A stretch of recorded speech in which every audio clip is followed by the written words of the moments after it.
Parce que je veux José avec ses bouteilles d'or. faire une grillade avec, tu as dit, alors porte-le. Oula, José. Trois bouteilles et un...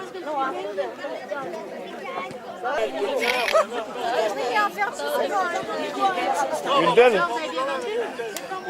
Eh bien. Prospère. Elle nous a parce que je l'espère. Allez, parce qu'après on va se coucher.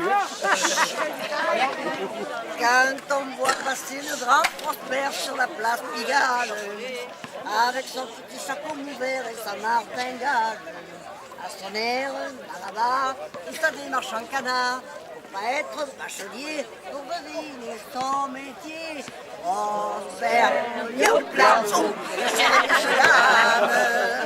Prospère, youpla, boum, c'est le roi du macadam. Comme il a toujours la flemme, il ne fait jamais rien lui-même, il a son harem. Et le cliché à Barbès, le jour et la nuit sans cesse, fait son petit business. Le soir, tous les soirs, dans un coin d'ombre propice, faut le voir, faut bien le voir, encaisser les bénéfices. Il ramasse les billets, il leur laisse la monnaie, à quel sacrifice. Il a de la classe et du flair. Y'a boum, avec sa petite gueule d'affranchi, là-haut sur la butte, toutes les gonzesses sont folles de lui et se le disputent. Il y en a qui se plaquent des nions, qui se crêpent le chignon. Pendant ce temps, voyez-vous, tranquillement, il compte les coups. Oh, la boum, c'est le shérif qui clame. Oh, la boum, c'est le roi du macadam. Quand une fille se fait coincer par les roussins du quartier, il la laisse tomber. Et il s'en va tranquillement faire sa assortiment dans l'arrondissement. Le soir, tous les soirs, dans un coin d'ombre propice. Faut le voir, faut bien le voir, encaisser les bénéfices. Il ramasse les billets, il leur laisse la monnaie. À quel sacrifice! En somme, c'est leur manager. Yap la boum!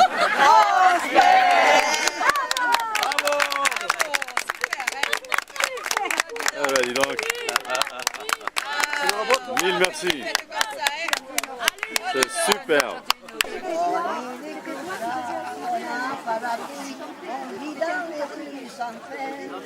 Dans le ventre vide et le cœur meurtri, on crève de froid et de faim. Mais nous avons nos richesses malgré tout, le vent du soir, le printemps c'est doux, tout ça c'est à nous. Tant qu'il y aura des étoiles sous la voûte des cieux, il y aura dans la nuit sans voile du bonheur pour les gueux. Nous les gars sans fortune, nous avons nos trésors. Seul un rayon de lune vaut le plus beau décor. Ici à la belle étoile, on sera toujours heureux. Tant qu'il y aura des étoiles sous la voûte des cieux. Il n'y a pas de tapis en dessous des ponts, ni de fleurs de lis en soie. Mais il y a de l'air, je vous en réponds, et puis on s'y trouve chez soi. On est bercé par la chanson du vent, et nous faisons même très souvent des rêves énivrants. Tant qu'il y aura des étoiles sous la voûte des cieux, il y aura dans la nuit sans voile du bonheur pour les gueux. Nous les gars sans fortune, nous avons nos trésors. Seul un rayon de lune vaut le plus beau décor. Ici à la belle étoile, on sera toujours heureux. Tant qu'il y aura des étoiles sous la voûte des cieux.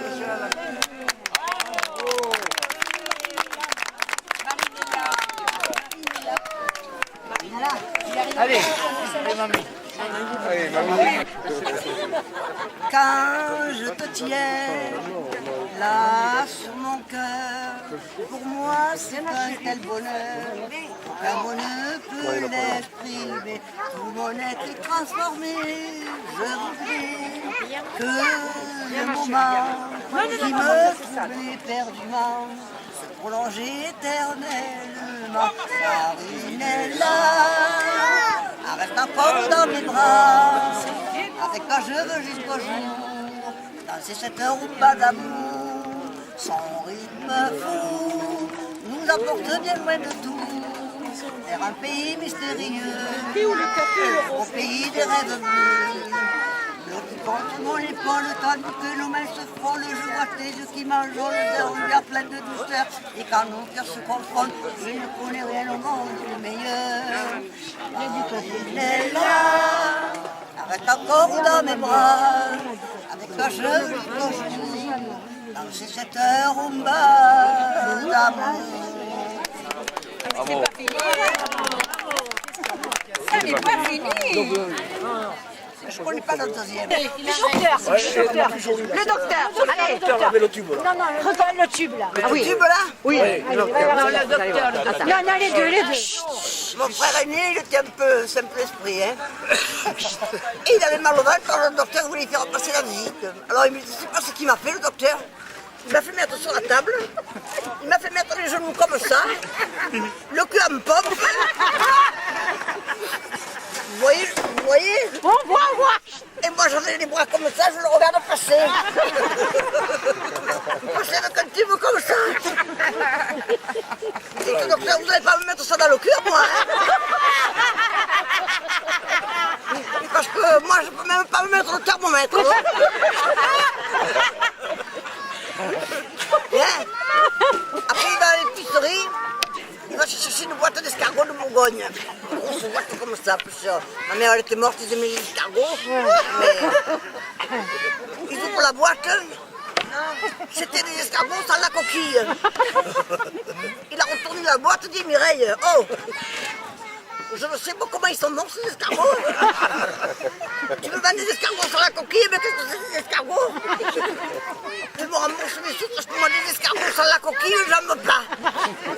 Écoute Alexandre, hein, tu peux pas manger la coquille, de toute façon quand tu manges des escargots, tu les enlèves. Oui mais quand c'est moi qui les enlève, mais moi je sais pas qui c'est qui les a enlevés. Alors, et dans l'autre c'est pareil, le pauvre, qui lui dit, tu sais pas, ma mère elle est morte. Ah ouais? Cher, qu'est-ce qu'elle avait? Oh, une vieille armoire, une vieille chaîne.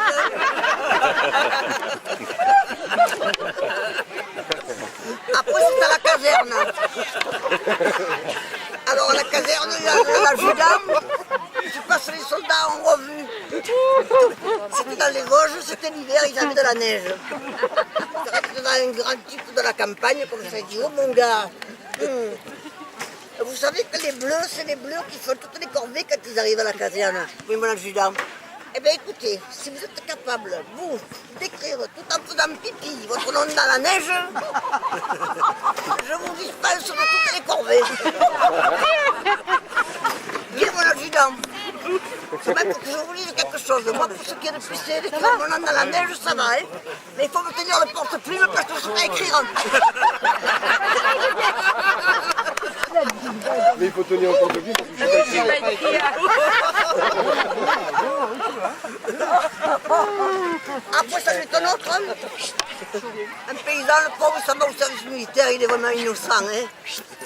Alors, son père lui dit, écoute mon gars, tu t'en vas dans une ville où c'est rien que des troufions qu'il y a. Et les troufions, il y a beaucoup de femmes comme ça. Et alors, tu sais, si tu vas avec des femmes, tu risques d'attraper des maladies. Ah, et qu'est-ce qu'il faut que je... Et comment je veux le savoir, moi, si elle est malade? Voilà ce qu'il fallait dire. Tu vas au marché, tu t'achètes un citron, tu as coupé une tranche, tu te la mets dans la poche. Si jamais il t'arrive de monter avec une gonzesse, t'attends qu'elle soit bien en train, t'attends, hein. Tu sais que quand tu te coupes là, que tu mets du sel, ça pique. Tu y vas. Tu fous une logique de citron. Si elle fait, c'est qu'elle est malade. La femme qui dit, oh dis donc, tu es venu tirer un coup, manger des coquillages.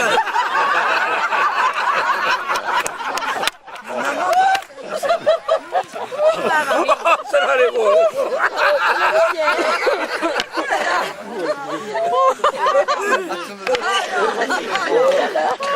Une autre fois, c'est deux paysans.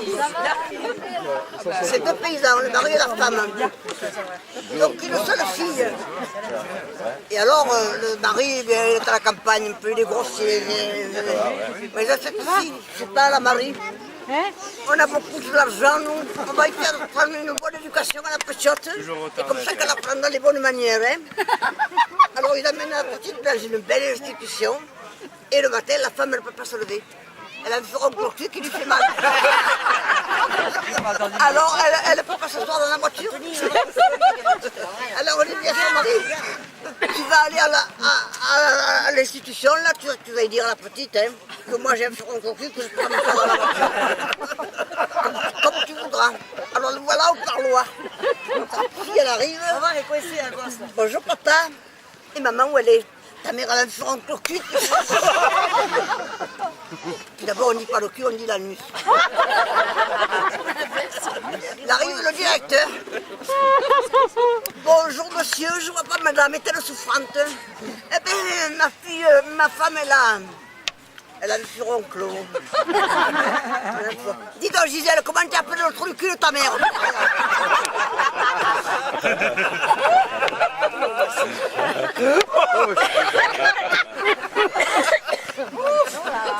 Il s'interroge, vous savez, il n'a pas... Alors pour le reste, les définitions